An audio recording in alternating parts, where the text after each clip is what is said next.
السلام علیکم، میں ہوں فاروق سہیل گوئندی۔ میرا آج کا موضوع ایسا موضوع ہے جو دنیا کی خبر ہے، صرف پاکستان کی خبر نہیں۔ پاکستان اور سعودی عرب کے درمیان ہونے والا دفاعی معاہدہ، اس پر یقیناً آپ نے درجنوں نہیں اب تک سینکڑوں تجزیے پڑھے اور سنے ہوں گے۔ میں جو تجزیہ کرنے جا رہا ہوں اپنے ہمبل مطالعے کے مطابق، اس کی کچھ وجوہات، اس کا پس منظر، اس کا پیش منظر اور اس کے وہ نکات آپ کے ساتھ شیئر کروں گا جو شاید کم لوگوں نے بیان کیے۔ اس میں خصوصاً پاک سعودی عرب تعلقات کی وجہ سے جو معاہدہ دفاع کا ہوا ہے، اس کے پس منظر میں امریکہ کا مشرق وسطیٰ میں کردار، چین کا عالمی سیاست اور معیشت میں کردار، اسرائیل اور مشرق وسطیٰ خصوصاً پاکستان چین کے تعلقات اور اس معاہدے کے کیا مضمرات ہوں گے، اور اس کا جو پس منظر اور نکات ہیں وہ ایک دوسرے سے جڑے ہوئے ہیں، خصوصاً عالمی سیاست سے جڑے ہوئے ہیں۔ جب سوویت یونین ٹوٹا تو دنیا یونی پولر ورلڈ بن گئی۔ سب سے پہلے جو امریکیوں نے جنگ کی وہ فارمر یوگوسلاویا کو توڑنے کے لیے سربیا میں کی۔ ناٹو نے جنگ عظیم دوم بننے کے بعد جو پہلا حملہ یورپ میں ہوا کسی طرف سے، امریکہ کی طرف سے، وہ سربیا میں ہوا۔ اس پر کسی دن علیحدہ بات کروں گا، لیکن سربیا کی جنگ کے بعد دنیا یونی پولر ورلڈ میں چلی گئی اور ایک عرصے تک دنیا یونی پولر ورلڈ رہی۔ 2008 میں جب جارجیا روس کی جنگ ہوئی تو امریکہ نے پہلا بیٹل فیلڈ جو روس کے خلاف بنانا چاہا اور اس کو کنٹین کرنا چاہا، وہ جارجیا کو بیٹل فیلڈ بنایا۔ جارجیا میں روس نے ایسا جواب دیا کہ امریکہ کے ارادوں جو ان سے ہیں وہ خاک میں مل گئے۔ جارجیا کے بعد یہ دنیا جو یونی پولر ورلڈ قرار دی گئی اور ورلڈ آرڈر جس میں امریکہ کو واحد دنیا کا لیڈر قرار دے دیا گیا، اور جو کہ درست تھا، ایسا ہوا۔ اس کے بعد اس نے افغانستان میں کیا کیا، عراق میں کیا کیا، لیبیا، شام میں کیا کیا، آپ کے سامنے، اس کی تفصیل میں نہیں جاؤں گا۔ لیکن یہ جو ابھی معاہدہ ہوا ہے یہ ان خاص نکات کے ساتھ جڑا ہوا ہے جو اس کا پس منظر ہے۔ فیصلہ کن وقت آیا جب 24 فروری 2022 کو یوکرائن کے خلاف روس نے حملہ کر دیا۔ یہ اصل میں اس معاہدے کی وربل معاہدے کی خلاف ورزی تھی جو امریکی اور نیٹو نے کیا۔ سوویت یونین کی موجودگی میں جب جرمنی ایک ملک بنا تو یہ طے ہو گیا کہ نیٹو کی ایکسپینشن نہیں ہوگی، لیکن امریکہ دنیا میں روس کو کنٹین کرنا چاہتا ہے چین کے ساتھ ساتھ۔ چونکہ روس بہت اہم ہے، چین سے بھی زیادہ، وہ یورپ میں امریکہ کی بالادستی کے ساتھ اپنا وجود برقرار رکھنا چاہتا ہے۔ یوکرائن میں جو جنگ ہوئی اس نے عالمی سیاست کا پانسا پلٹ دیا۔ اس کے دو رد عمل ہوئے۔ ایک تو یہ کہ یہ جنگ افغانستان والی جنگ نہیں ہے جو روس نے افغانستان میں پراکسی وار کا جواب دیا جہاں پر وہ کمیونسٹ حکومت بچانے گیا۔ یہ روس کی سرحدوں پر، بلیک سی کے کنارے پر لڑی جا رہی ہے۔ روس ہر صورت، ہر قیمت پر اپنا دفاع مضبوط کرنا چاہتا ہے۔ اس کا ایک رد عمل جو ہوا، جو آپ کے سامنے سرمایہ داری میڈیا پیش نہیں کرے گا، وہ تھا کہ یورپ کے اندر اینٹی امریکن پارٹیز پاپولیرٹی لینے لگ گئی جو کہ رائٹ ونگ کی ہیں اور پرو روس، جیسے جرمنی میں، بلغاریہ میں اور ممالک میں۔ کیونکہ جب امریکہ روس پر سینکشن لگاتا ہے تو اس کا نقصان ان ممالک کو ہوتا ہے۔ یہ گیس خریدتے تھے روس سے۔ تو یہ مختصر ایک واقعہ۔ اس کے بعد دوسرا اہم واقعہ ہوا جب آذربائیجان نے حملہ کیا آرمینیا کے اوپر اور جنگ ہوئی نکورنو قراباغ کے حوالے سے۔ آرمینیا اور روس کا معاہدہ تھا، لیکن روس آرمینیا کی مدد کرنے نہیں آیا، اس لیے کہ روس اپنی توجہ مبذول کیے ہوئے ہے، یوکرین پر فوکس کیے ہوئے ہے، اور اس بنیاد پر آرمینیا نے کہا کہ ہم عالمی انصاف کے لیے عالمی عدالت میں جائیں گے، معاہدے کے مطابق روس کو ہماری مدد کرنی چاہیے تھی، چونکہ روس یوکرین پہ توجہ رکھنا چاہتا ہے۔ تیسرا واقعہ ہوا 7 اکتوبر 2023 کو، جب اسرائیل پر فلسطینیوں نے حملہ کر دیا۔ اچھا، اس حملے نے دنیا میں ایک بہت بڑی نئی تبدیلی لائی کہ پچھلے 2 سالوں سے یورپ، امریکہ اور آسٹریلیا کی سڑکوں، شہروں، بستی بستی گلیوں میں فلسطین کی جدوجہد کی آزادی کی جنگ لڑنے کون جا رہا ہے؟ مغربی عوام۔ یہ تھوڑی سی چیزیں میں نے آپ کے ساتھ شیئر کی، لیکن اب آتا ہوں خاص اس موضوع پر جو آج کا موضوع ہے، پاک سعودی تعلقات، اور اس کا بھی کچھ پس منظر ہے۔ اسرائیلیوں نے جو جنگ کی حزب اللہ کے خلاف یا لیبنان کے خلاف جنگ نہیں، حملہ کیا، اس میں انہوں نے ان کا سارا نیٹ ورک توڑ دیا اور سیریا کے اندر بھی توڑ دیا، اور اس کے بعد ایران کے اوپر جو حملہ انہوں نے کیا جون 2025 ابھی، اس میں بھی انہوں نے جو بڑی کامیابی کی ٹیکنالوجی اور ان کے جو تھا اپنا انٹیلیجنس نیٹ ورک اسرائیلیوں کا، وہ ایران کے اندر گھس گیا، اور انہوں نے ان کا آرمی چیف، اس کے پہلے آذربائیجان کے دورے پر ایران کا صدر انہوں نے مار دیا، اور ہانیہ کو تہران کے اندر حملہ کر کے مار دیا۔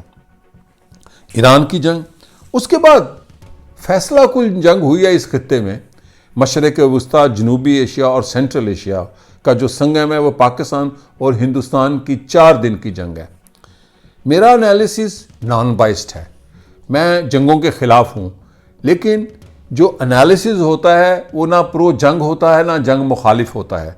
جو حقیقت ہے کہ ہندوستان اگریسر تھا، اس نے پاکستان کو سبق سکھانے کا فیصلہ کیا۔ آپ سارے ہندوستان کے میڈیا کو جانتے ہیں، اس 4 روزہ جنگ میں ہندوستان کی سپرمیسی بالکل ختم ہو گئی۔ یہ ثابت ہوا ملیٹریلی کہ ہندوستان ریجن کی پاور نہیں ہے، جو کہ دعویٰ کر رہا تھا کہ ہم ورلڈ پاور بننے جا رہے ہیں۔ اسی پس منظر میں جو خطے میں تبدیلی آئی وہ بہت بڑی تھی، اور اس تبدیلی کا نتیجہ پاکستان سعودی دفاع کا معاہدہ ہے۔ اچھا، اس دفاع کا معاہدہ جو ہوا 17 ستمبر کو، اس دفاع کے معاہدے کے ساتھ ہی ایک نقطہ آپ جب تک نہیں نوٹ کریں گے، آپ کو اس سعودی عرب اور پاکستان کے دفاع کے اس معاہدے کی سمجھ نہیں آئے گی۔ وہ بہت اہم بات ہے۔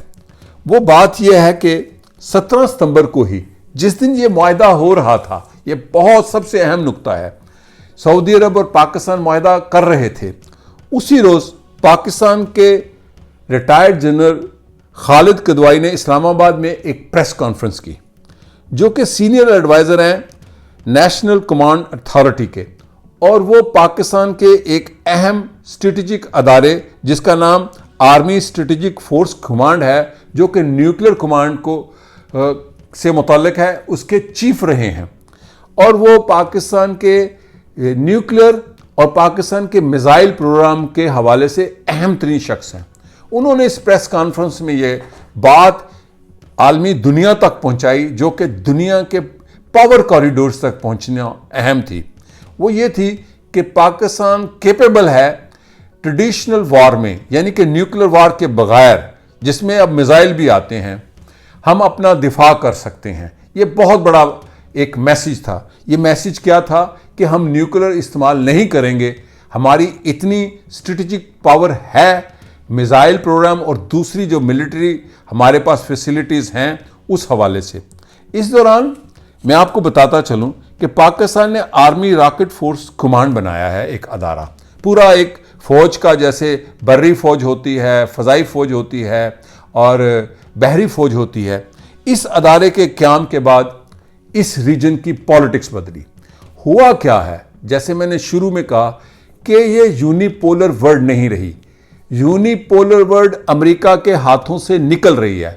پاکستان امریکہ کا نان نیٹو اتحادی ہے، اس کے ساتھ ساتھ پاکستان چین کا اہم ترین دوست ہے، اس کے ساتھ اس کے اسٹریٹجک معاہدے ہیں، اس کے ساتھ ساتھ پاکستان کے معاشی اور اقتصادی معاہدے ہیں، جس کی تفصیل آپ کے سامنے ہے۔ اور جب ابھی چین کے اندر 80 سالہ دفاع کا دن منایا گیا، جہاں پر 26 حکمران چین نے بلائے، اور چین نے اپنی آزادی کے بعد پہلی دفعہ ایک بڑے اسلحے کی نمائش کی، جس میں ایسا میزائل بھی نمائش کیا گیا جو 20,000 کلومیٹر تک رسائی رکھتا ہے، کہا جاتا ہے کہ دنیا تک رسائی رکھتا ہے۔ تو پاکستان چین کا اتحادی ہے، اور اہم ترین بات، پاکستان اب ڈیپینڈنٹ نہیں ہے برطانیہ، فرانس یا امریکہ کے اسلحے پر۔ امریکہ کا اتحادی ہونے کے باوجود پاکستان اب چین کا جو اسٹریٹجک پارٹنر ہے اسلحے کے حوالے سے، جو پاکستان نے جیسے ہوائی جہاز جن کی بڑی شہرت ہے چینی ساخت کے، اور اس کی کارکردگی پاکستان ایئر فورس کی کمال ہے۔ اسی دوران 17 ستمبر کو پاکستان کے اس ریٹائرڈ جنرل خالد کدوائی صاحب نے بہت اہم بات کی کہ پاکستان نے 7 ہندوستان کے فائٹر جیٹ گرائے ہیں، جس میں 4 رافیل ہیں، جو کہ ہندوستان کی سب سے بڑی طاقت تھی۔ رافیل کا گرنا دراصل ہندوستان کی فضائی طاقت کی جو اس کی برتری تھی اس کا گرنا تھا، اور پہلی دفعہ پاکستان نے یہ اناؤنس کیا کہ ہمارے پاس وہ ٹیلز اور اس جہازوں کے 4 رافیل جہازوں کے نمبر بھی موجود ہیں جو گرائے گئے ہیں۔ اور جو ایران پر اسرائیل نے حملہ کیا، یہ بڑی اہم بات ہے۔ اس کے بعد یہ ساری ڈیولپمنٹ ہوئی پاکستان سعودی عرب دفاع کی، چونکہ امریکہ جو کہ سینٹ کام کا معاہدے کے تحت، جس کا ہیڈ کوارٹر قطر میں ہے، اور سینٹ کام میں کے تحت پورے مڈل ایسٹ کو وہ کا دفاع کرنے کا اپنا ایک حق بنائے ہوئے ہے، اور پاکستان امریکہ کا اتحادی بھی ہے۔ پاکستان سعودی عرب کی فوج کو تربیت دینے والے ممالک میں سر فہرست ہے، ان کی بری فوج کو، بحری فوج کو، حتیٰ کہ فضائی فوج کو۔ ایسے میں امریکہ کے ہاتھوں مشرق وسطیٰ نکل رہا ہے، اور سینٹرل ایشیا بھی نکل رہا ہے، بلکہ پوری دنیا نکل رہی ہے۔ ایک طرف روس ایک طاقت دوبارہ بنتے جا رہا ہے، اور میں آپ کو بتا دوں روس پر جو سینکشن لگی ہیں اس کے بعد روس کی معیشت مضبوط ہوئی ہے۔ لیکن جو اہم ترین نقطہ ہے وہ 2 اہم باتیں ہیں۔ ایک تو اسرائیل روگ سٹیٹ بن گیا، اس نے پہلے لیبنان پہ حملہ کیا، ایران پر حملہ کیا، پھر ابھی قطر پر حملہ کر دیا، اور امریکہ کے لیے اسرائیل ایک بالکل لائبلٹی بنتا جا رہا ہے مڈل ایسٹ میں، ایک خطرناک روگ سٹیٹ، اب اس کو ویسٹرن اینالسٹ کہتے ہیں۔ تو جو امریکہ کو مخمصہ ہے اور خطرہ ہے، جس کی وجہ سے ٹیرف کے معاہدے نئے اعلان کر رہا ہے ٹرمپ، وہ ہے چین کا دوسری بڑی معیشت بن جانا دنیا میں، اور صرف 4 سالوں کے بعد 2030 میں دنیا کی سب سے بڑی معیشت جو ہوگی وہ چین ہوگا۔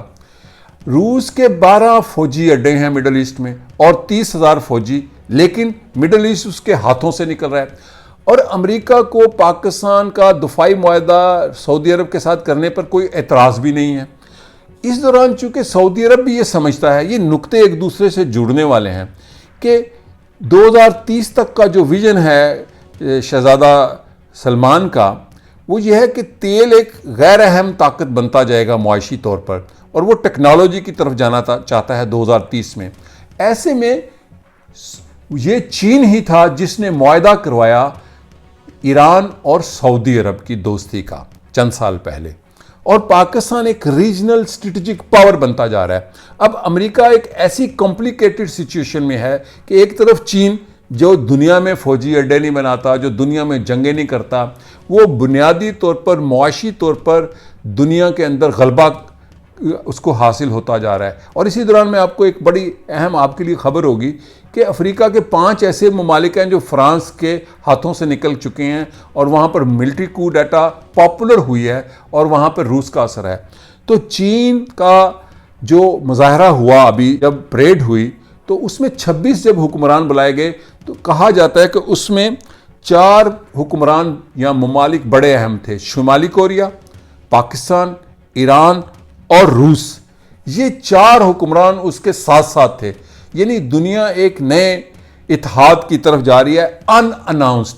ایسے میں سعودی عرب کا پاکستان کے ساتھ دفاعی معاہدہ، جیسے کہ جنرل کدوائی نے کہا کہ پاکستان کی کیپیبلٹی ہے بغیر نیوکلر کو استعمال کیے، جو کہ میزائل ٹیکنالوجی، اور دوسری جو اس کے ساتھ جڑی ہوئی ٹیکنالوجی ہے، جو ڈیجیٹل وار ٹیکنالوجی نہیں آئی ہے، جو ہندوستان کے ساتھ استعمال ہوئی، اور جس میں چین اور پاکستان کی کوآپریشن ہے۔ ایسے میں پاکستان کا یہ کہنا، جنرل کدوائی کا 17 ستمبر کو معاہدے والے دینی پریس کانفرنس کر کے، وہ پاکستان کے اہم ترین آدمی ہیں، پاکستان کے وزیر دفاع سے ہزاروں درجے اہم ہیں، ان کا یہ کہنا کہ پاکستان نیوکلیر طاقت کے بغیر ہی اس قابل ہو چکا ہے کہ ہم کسی کے ساتھ بھی اپنا دفاع کر سکتے ہیں. تو ایسے میں سعودی عرب اور پاکستان دو قریبی اتحاد کرنے کی طرف گامزن ہوئے، جس کے لیے آغاز ہوا ایران پر اسرائیل کے حملے کے بعد. اور میں آپ کو ایک سرسری سی بات بتاتا جاؤں، آپ شاید اتفاق کریں نہ کریں، میں شروع سے اس کو کہتا ہوں، امریکہ ایران میں رجیم چینج نہیں چاہتا کبھی بھی، چونکہ اگر ایران میں رجیم چینج ہو گیا تو ایران کے لوگ ایک ایسی ڈیموکریسی کی طرف جائیں گے جو خود امریکہ کے خلاف ہوگی، جیسے کہ ترکی ہے. ترکی میں ڈیموکریسی ہے، نیٹو کا سیکنڈ بڑا ملک ہے امریکہ کے بعد، لیکن امریکہ کے ہاتھوں سے ترکی نکل چکا ہے. ترکی نے اسرائیل کے ساتھ ساری تجارت لین دین بند کر دیا ہے. روس سے اس نے جو S-400 اینٹی میزائل جو سسٹم لیا ہے وہ کس کے خلاف ہے؟ یعنی کہ وہ نیٹو یا امریکہ کے خلاف ہوا نا، جو اگر اس پر حملہ ہوا. تو امریکہ کے ہاتھوں سے نکلتا ہوا مشرق وسطیٰ بہت ایک امریکیوں کے لیے الارمنگ سچویشن ہے. ایسے میں ایک بہت ہی اہم تبدیلی ہوئی ہے. چند دن پہلے ہی صدر ٹرمپ نے اس سارے معاملے کو انتظام میں لانے کے لیے اپنے بہت قریبی دوست کو ہندوستان میں سفیر لگا دیا، جس کا نام سرگی گور ہے. یہ وہی شخص ہے جس نے ٹرمپ کے پہلے الیکشن میں لاکھوں ڈالر اکٹھے کیے. سرگی گور کو ہندوستان ہی کا سفیر نہیں صرف لگایا گیا، سرگی گور کو ہندوستان میں سفیر اور اسپیشل انوائے، یعنی اس خطے کا سفیر سمجھ لیں اس کو، جس کو ہم عام زبان میں کہیں گے ساؤتھ ایشیا اور سینٹرل ایشیا کے معاملات کا بھی انچارج بنا دیا. اپنے اس عہدے کے تحت یہ جو سرگی گور صاحب ہیں، ہندوستان میں چند ہفتے پہلے سفیر ہوئے ہیں اور ٹرمپ کے قریبی آدمی ہیں. ٹرمپ جس کے ہاتھوں سے اور امریکہ جس کے ہاتھوں سے مشرق وسطیٰ نکلتا جا رہا ہے، اس نے ایک ایسے شخص کو سفیر لگایا ہے ہندوستان میں، ایک تو جو اس کا ذاتی دوست ہے اور اس کا فائنینشیل سپورٹر بھی ہے، دوسرا اس کو ایک اضافی عہدہ دیا ہے سینٹرل ایشیا اور ساؤتھ ایشیا کے معاملات کا انچارج.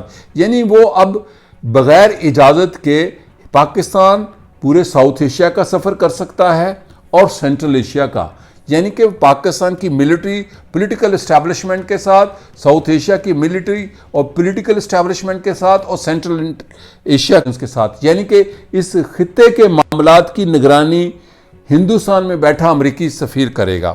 یہ ایک کمپلیکیٹڈ سچویشن ہے. عالمی سیاست کو ہمارے ہاں جب تجزیہ کیا جاتا ہے تو وہ بالکل ایسے تجزیہ کیا جاتا ہے جیسے دو محلوں، دو گاؤں میں یا کسی علاقے دیہاتی میں الیکشن ہو رہے ہو، گجر اور جٹ برادری کا الیکشن ہو.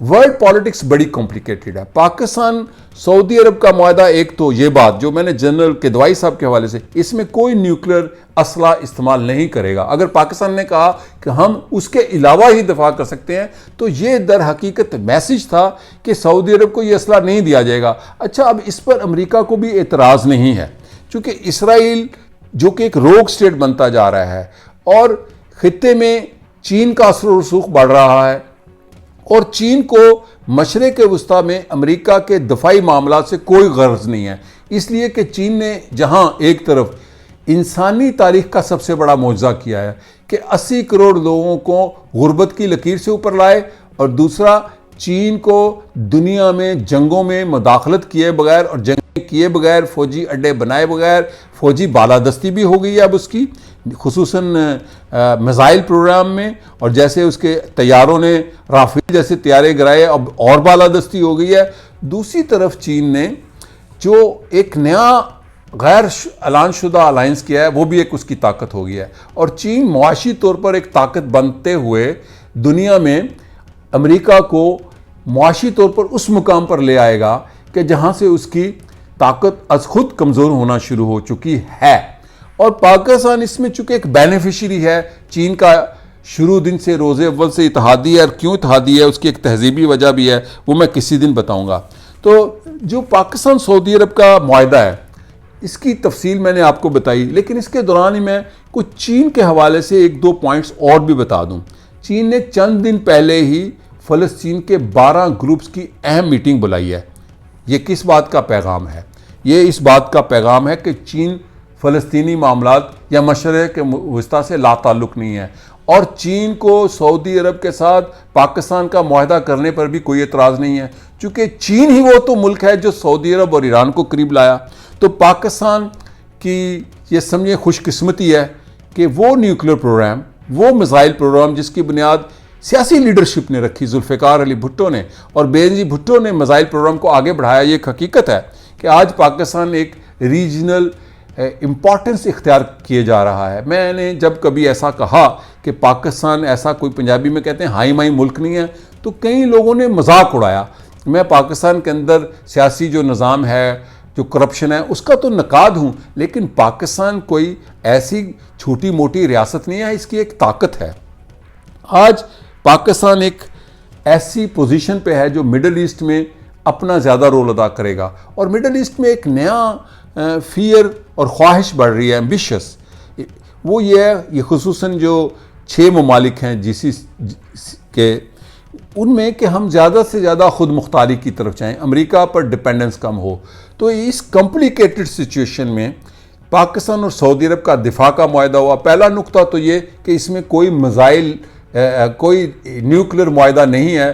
اگر پاکستان یہ کہتا ہے کہ ہم بغیر نیوکلیر کے اپنا دفاع کر سکتے ہیں، اور اس دن کہتا ہے جس دن یہ معاہدہ ہو رہا ہے، تو یہ ایک میسج ہے۔ دوسرا، دنیا یونی پولر ورلڈ نہیں رہی، یہ اہم بات ہے، اور یہ اہم معلومات اور خبر سمجھیں کہ دنیا اب یونی پولر ورلڈ سے نکل کر ملٹی پولر ورلڈ بنتی جا رہی ہے۔ اس میں کئی چھوٹی ریجنل پاورز بھی ہیں، ہندوستان ایک طاقت ہے، اور ہندوستان کو فیصلہ کرنا ہوگا کہ کیا وہ ملٹری سپرمیسی کی طرف جائے گا یا معاشی ترقی کی طرف توجہ رکھے گا، اور اس کے لیے اس کو 2 کام بڑے اہم کرنا ہوں گے، بہت اہم۔ چین سے تعلقات اچھے اور پاکستان کے ساتھ اچھے تعلقات، اور اپنے معاملات ڈپلومیسی اور پولیٹیکلی حل کرے، نہ کہ ملٹری۔ تو ایسے میں پاکستان سعودی عرب کا معاہدہ در حقیقت امریکہ کی یونی پولر ورلڈ کے خاتمے کا ایک اور سنگ میل ہے۔ ابھی یہ یونی پولر ورلڈ کے کچھ باقیات موجود ہیں۔ امریکہ کا ابھی دنیا پر ایک بہت بڑا اثر ہے، اس کے دنیا بھر میں اڈے ہیں، بہت زیادہ فوجی اڈے ہیں۔ ڈیگو گارشیا میں وہ اڈا ہے جہاں سے اڑ کر ایرانی بم برسائے B-52 نے۔ لیکن ایسے میں چین بھی ایک ملٹری پاور بنتا جا رہا ہے معاشی طاقت کے ساتھ ساتھ، اور چین نے دنیا میں جو ترقی کی ہے اس کے لیے اب یورپ بھی چاہتا ہے کہ چین ہمارے ساتھ بھی تعلقات بنائے، کیونکہ جو معیشت ہے وہ دنیا میں ایک بڑا ہی اہم انسٹرومنٹ آف پاور بنتا جا رہا ہے۔ تو پاکستان کا سعودی عرب کے ساتھ معاہدہ یونی پولر ورلڈ کے خاتمے کا ایک اور سنگ میل ہے، اور اس تعلقات میں پاکستان ایک کامیاب ڈپلومیسی کی طرف گیا ہے۔ اس نے کامیاب بیلنس رکھا ہے، امریکہ کا بھی اتحادی ہے، نان نیٹو، چین کا قریب ترین اور قریبی دوست ہے۔ اسی لیے جنرل عاصم منیر کو امریکہ میں جب صدر ٹرمپ نے بلایا، تو جو دنیا کے دانشور کہہ رہے ہیں، جو میں نے پڑھا پچھلے 3-4 مہینوں میں، وہ یہ تھا کہ ایران کے معاملات کے حوالے سے پاکستان سے بہتر کوئی نہیں جانتا، اور مشرق وسطیٰ۔ تو جنرل عاصم منیر صاحب کا، ہمارے جو فیلڈ مارشل ہے، ان کا وہاں بلایا جانا اہم تھا، چونکہ امریکیوں کے لیے اور دنیا کی طاقتوں کے لیے اب اہم بات یہ ہے کہ پاکستان کی ملٹری لیڈرشپ سے وہ بات کرتے ہیں۔ ان کو پتہ ہے کہ پاکستان ملٹری لیڈرشپ زیادہ جلدی اور ڈیسائسو فیصلے کرتے ہیں۔ خود ہندوستان کے اسٹریٹجک ایکسپرٹس نے یہ کہا کہ پاکستان نے جو فوجی حکمت عملی اپنائی، اس کی بنیادی وجہ پاکستان ملٹری بیوروکریسی یا اسٹیبلشمنٹ کا امیجیٹ رد عمل ہونا شامل تھا، کہ ان کو کسی سیاسی طاقت سے پوچھنے کی کوئی ضرورت نہیں تھی پڑتی۔ تو جنرل عاصم منیر صاحب کا جو دورہ امریکہ خصوصی تھا، جو کہ ایک دنیا کی بڑی خبر تھی کہ ٹرمپ نے ان کے ساتھ لنچ کیا، وہ ایرانی معاملات، مڈل ایسٹ کے معاملات۔